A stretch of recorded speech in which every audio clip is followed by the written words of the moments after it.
How you doing? My name is Manny, and today I'm going to teach you how to jab. Jab is the most important punch in boxing. Sets up all your punches. Jab is also the most complicated punch in boxing. That's why I chose to demonstrate how to jab rather than any other punch in boxing. Learning how to jab is important for self-defense and for exercise purposes. It's not for violence. Before you learn how to jab, you need to learn how to get in your boxing stance and how to move around in your boxing stance. So today I'm briefly going to go over your boxing stance, how to move around in your boxing stance, and then we're going to learn how to jab. It's very important that you wrap your hands out for safety if you're going to hit anything, either a bag or mitts.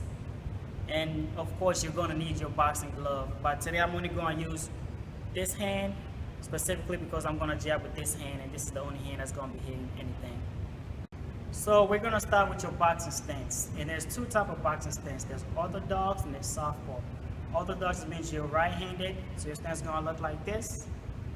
And southpaw means you're left-handed, so your stance is going to look like this. You're going to jab with this hand rather than this. I'm orthodox, so I'm going to be jabbing with this hand. And to get in your boxing stance, you want to stand up straight, feet about shoulder width apart. Take a step forward, not too big and not too small.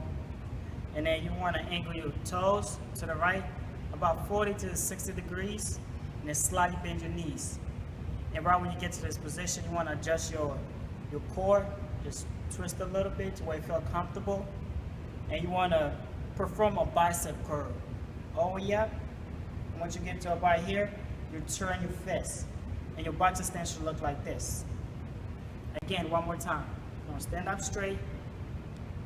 Just take a step forward, angle your toes, slightly bend your knees, perform a bicep curl all the way up, and then you want to twist your wrist.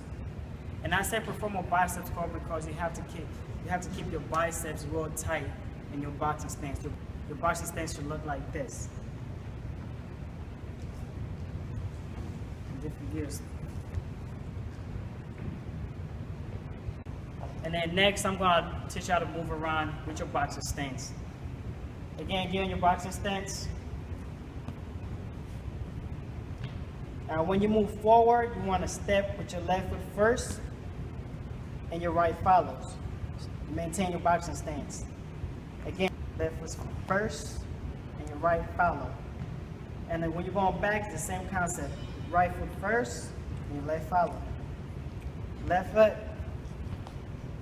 And when you move to the side, when you move to the left, your left foot moves first, and your right follows.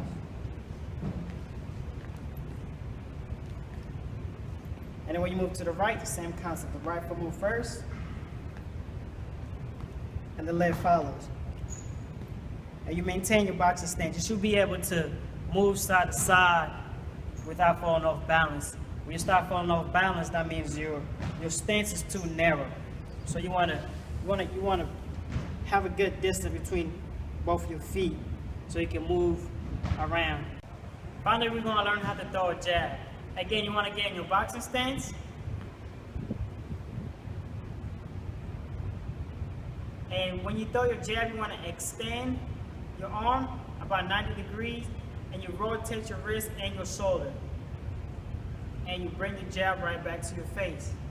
Again, extend your arm, rotate your wrist and your shoulder. At this point, your thumb should be facing the ground.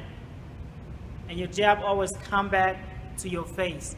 And there's three reasons why you rotate your wrist and your shoulder. One, your jab is more powerful. The second reason is that you get an extra inch in your extension when you rotate your wrist and your shoulder. And then the main reason, which is the last reason, is when you rotate your wrist and your shoulder covers your chin. So if your opponent throws a punch, it's going to hit your triceps and slide over your head.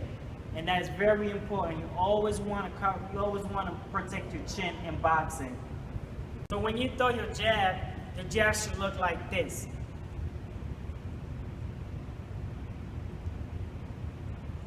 And every time you throw a jab, you never want to stand still. You always have to move your feet because a jab, again, it's setting out for another punch.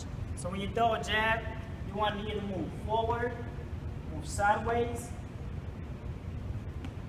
Again, it's setting up for another punch, so you always move. You never want to throw a jab standing up still like this. You always want to move to the side to get away from a punch or to set up for another punch. So now we're going to learn how to throw the jab. And I only put one glove on because I want you guys to focus on this hand. This is the hand I should use for a jab. And slowly, this is how it's supposed to look like. Step, step, step. And you want to step because every time you throw a jab, you're setting up for another punch. So you step in, and you set up for another punch, whichever punch you're going to throw. And again. And keep your stance. Stay the same. And I'm going to show you why it's important to rotate your wrist and your shoulders when you throw a jab. And this is the reason why.